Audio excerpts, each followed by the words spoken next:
Insellem lilkom it-telespettaturi ta' Xejk, il-programm Local Engereġa jkun magħna ġimgħa oħra biex inkomplu nwaslulkom aktar mill-intervisti li jkollna ta' kull ġimgħa. Infakarkom biex tinaqdu wkoll magħna permezz ta' Facebook. Facebook li huwa għodda importanti wkoll għal dan il-programm ukoll biex inkomplu nwaslulkom aktar mill-intervisti, anke bil-intervisti li jkunu saru fil-ġimgħat li għaddew. Illum ser nintaqgħu mal-band Mantra. We'll speak with Dan and Marcus, right? How are you? Good, good. So, how was Mantra born? Well, Mantra started out mainly just me and my brother jamming in our basement. We've been playing together for ages, and one of my friends came up with a gig opportunity. And we just grabbed two people. The gig was in 2 weeks. I also have a little project with the other member, Joe. And we were going to try and put something together, but Joe was abroad for the gig, so we couldn't make it since it was such short notice. So we threw together a band in 2 weeks and played a gig and kept playing together. It was fun. In fact, we will speak with Joe later on. Yeah. Marcus, what are your influences? Your favorite bands and? Well, I grew up listening mostly to Red Hot Chili Peppers, so Chad Smith is a really heavy influence on me. But I listen to quite a lot of modern metal as well, along with also modern rock. But my main influence is probably Chad Smith, and I really like Rush as well. So. And then? Me, there's a lot. I started out playing a lot of blues. Jack White. Yeah, because I'm very into the White Stripes, and I started going back in time to old blues artists like Son House and Robert Johnson, Muddy Waters, and then just started working my way forward in time, moving on to Led Zeppelin and the Rolling Stones and the Yardbirds, and then not all, Joe doesn't, but me and my brother, we listen to a lot of metal, so I'm at the moment very influenced by people like Aaron Marshall of Intervals, also a lot of Rush, just a bit of everything. I mean, I just look at rock and as a whole and take the bits I want for myself. You know. But we'll be talking about the recent EP as well in depth. But how do you describe the music that you're after? That we're after. I mean, we're not really after any particular sound, are we? We have a lot of influences. We have a very, very wide range of influences. So I think that gives us quite a niche, a little bit of an original sound. You can't really put much of a label on it. It's garage rock. It's just rock and roll. Yeah. It's just different ends of the spectrum of rock and roll. Like you'll hear very different things on our EP. Our songs go. We've got 4 songs on the EP, and each one is extremely different to one another.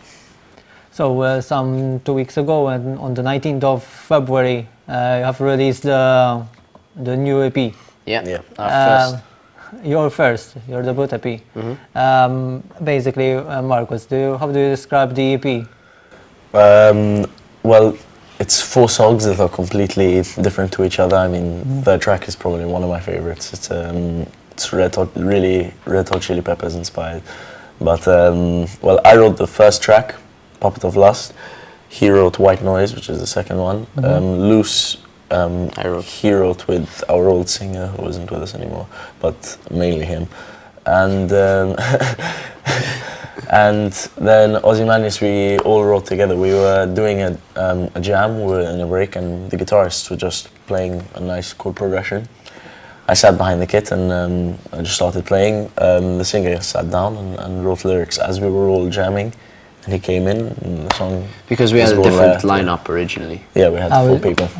We were 4, and then we were 5. No, and then we were 3 because the singer left the country, and we hired Joe, who's my best friend. We've been playing for years, so. We were 2 people for like a day or 2. Yeah.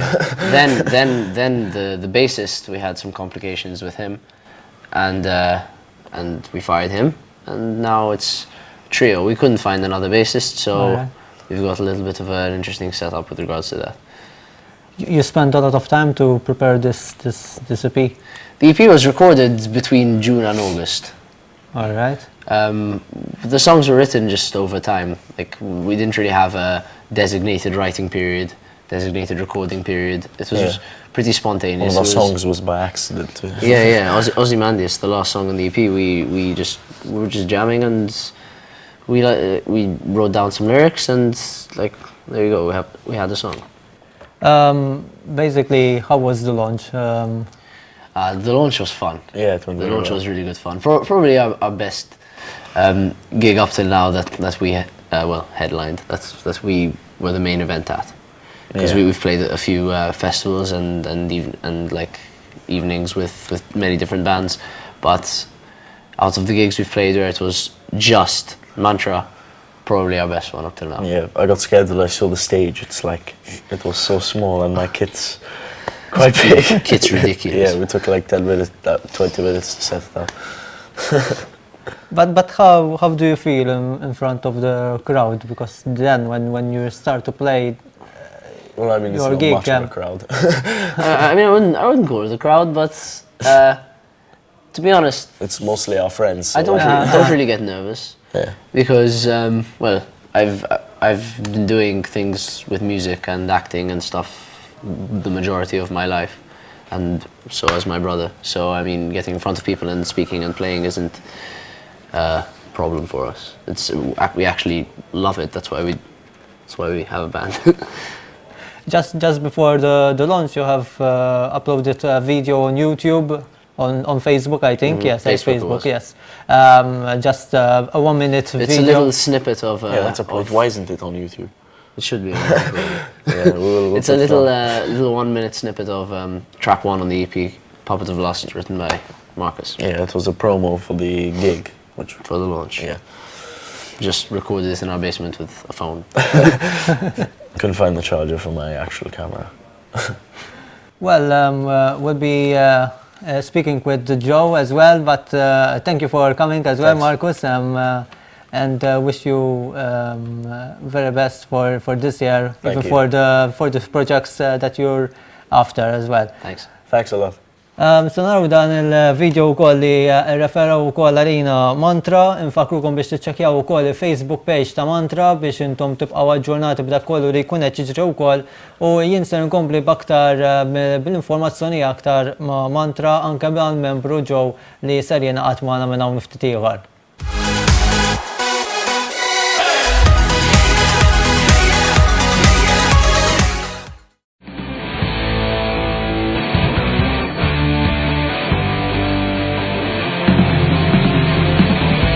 While I was in agony, you had some fun. Thought I was happy, how could I fall so far? I made a mistake. I made a mistake.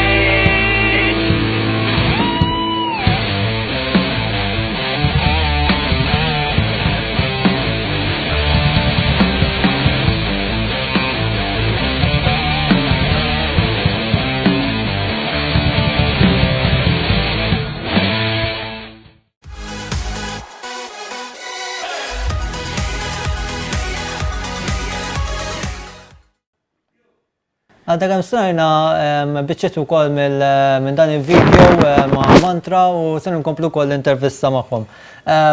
Hi Joe, how are you? Doing All right? good, thanks. Thanks for coming as well. Can you tell us your influences? I probably got the weirdest influences when it comes to the band, because obviously Kus and Dan are quite similar. They both like metal. I like a lot of rock, but probably my favorite kind of music is folk music. I like a lot of acoustic music until I started playing at first. Like, in fact, I only got an electric guitar, 8 months ago? Something like that.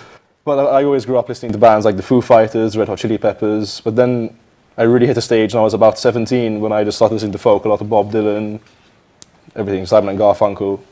Joe's actually a drummer turned guitarist. Yeah, I was originally a drummer. In Alright. in one of our other projects called Tongue in Cheek.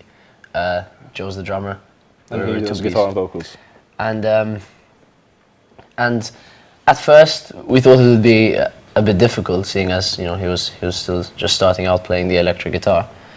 But it hasn't been a problem. It's been a breeze, because you can very easily teach someone the parts, and you can't really teach someone to be a nice guy. So it's easier to have someone who you work well with. Yeah. It's the first EP, and I think this means a lot to you, since very it's the much so. first one, and it's our debut. We have to have the sound that we're going to keep. Yeah. Have you spoke to other people before the release of the EP? Maybe you have just to send the songs to some people, to your friends, just to express their opinion as well. Well, I'm actually quite notorious for shoving my music down people's throats. You are. I really try and I really try and show people the music that I enjoy, and I mean, it would be pretty natural to show people the music I've made along with my friends. Whereas I'm quite the opposite. I'm quite secretive. When we finished the EP, I would only show it to a few people who I'd want an opinion from, rather than a big friend group. I'd rather get a few trusted opinions rather than a bigger opinion of more people. I didn't give it out. I'd never give it out, but I used to like showing it to people and seeing their opinions. Yes, because it's I think it's important as well. So Yeah. I agree. Have you ever did any covers or you have? Well, we had some covers at the gig. Yeah. We did the Black Keys. Yeah. We did Little Black Submarines by the Black Keys. We did Seven Nation Army by the White And Stripes. Paranoid by Black Sabbath. Paranoid by Black Sabbath. At other gigs, we've done some Guns N' Roses. Yeah. We did a cover of a house song, Dancing, by, who was it by? Can't remember. It was ages ago. It was at the first gig. I wasn't even in the band then. Yeah. Exactly. No, we've done Californication by the Red Hot Chili Peppers as well. Yeah. We've done Heart Shaped Box by Nirvana. Yes, we've got a that few was another covers. one. We like doing covers. Now forward, what are your future projects now? Can you tell us, Joe? Definitely, I think our next step as a band, we've got the next gig because TDM have some event over 3 days, and we're playing at one of those. In fact, we're playing as Mantra on one night, and Dan and I are playing as Tongue in Cheek on another night. So we're getting 2 projects out there. But I think next step is definitely to write more over the summer and possibly record towards the end to get maybe another EP, possibly album by next year. We just want to keep making music. Yeah. And we're going to play as many gigs as we can. We're going to play everywhere we possibly can. We don't really care whether it pays or not. We Yeah. just want to play. We want to definitely record some new material. We're going in a little bit of a new direction as well. We've got an instrumental song as well. So a bit more ambience as well we've developed. yeah, we're just trying to mix it up as much as we can, just make as much music as we possibly can. You had a lot of gigs last year as well. For instance, the KSU Arts Festival. Yeah. We had Tika Buzz as well at MCAST. Yeah, we played a gig. No, that was 2014 Nordic. Yeah. When did we play? Last year. Can't remember. We did play quite a few gigs though. But in the summertime we were busy recording though. Nowadays, the social media it kept growing, and of course, for the band, it's important to keep track with other people. How this affects you? Social media with the band. It's pretty simple. Without social media, I don't think we'd be able to do what we do. No, definitely not. Yes. Because I mean, not just social media, the internet. The internet has created a massive platform for small-time artists and independent artists to share their work. I mean, previously we'd have to actually, print our record onto CDs or tape or whatever, and that's much more difficult to do on your own than share digital music. Whereas, like me and Joe are both massive advocates for vinyl music. Yeah. The internet has made music accessible to everyone. Anyone can make music now. Well, which is a double-edged sword. You could have some people making really bad music and being able to share it with everyone. Or, hopefully, people making good music. and having the ability to find an audience. Yeah, and it showed just when we released as you mentioned, the clip on Facebook, the short video. I think when we uploaded it, after one day I checked and it had about 300 views. I thought to myself, okay, that's not that bad. 300 people have seen this video, and I checked it yesterday. It was out for a week, and it's on something like 7,000 views. Yeah. All right. We also sent one of our songs a while ago, our first single. Mainly, it was really a demo more than a single. We sent that to an Australian YouTube channel, and that's at like 60,000 views now, which is pretty decent. Yeah. Was that the one? opinion. Was that the one Yes, where he absolutely ripped it apart? What? Was that the one where he absolutely ripped it Oh apart? no, that's a different story. We had a website review one of our songs, and they absolutely demolished us. Well, the music scene in Malta is keep growing as well. What's your opinion about this? The local scene is impressive. The local scene is really impressive. Personal favorites include The Ranch, Yeah, The Ranch are F Trio, Cryptic Street. There are some really good acts. Yeah, on then this, I think on this little island. Seriously, yes. like recently. I mean, I hadn't heard of like all these bands until pretty much the past 3 months, which is probably my fault. Yeah. But the fact that there's such a booming scene in Malta is impressive. And I'm very happy to be a part of it. So thanks Joe, thanks Dan, and Thank you. Marcus as well. It was a very interesting Thank you. interview. Thank you very Well, I wish you a very good luck for this year, and thanks for coming for this interview. Thank you so much. Thank you. We had a great time. Grazzi wkoll il-mantra li kienu magħna wkoll fl-ewwel parti ta' dan il-programm ser ikollna intervista oħra minn hawn ftit ieħor, ibqa' hemmhekk.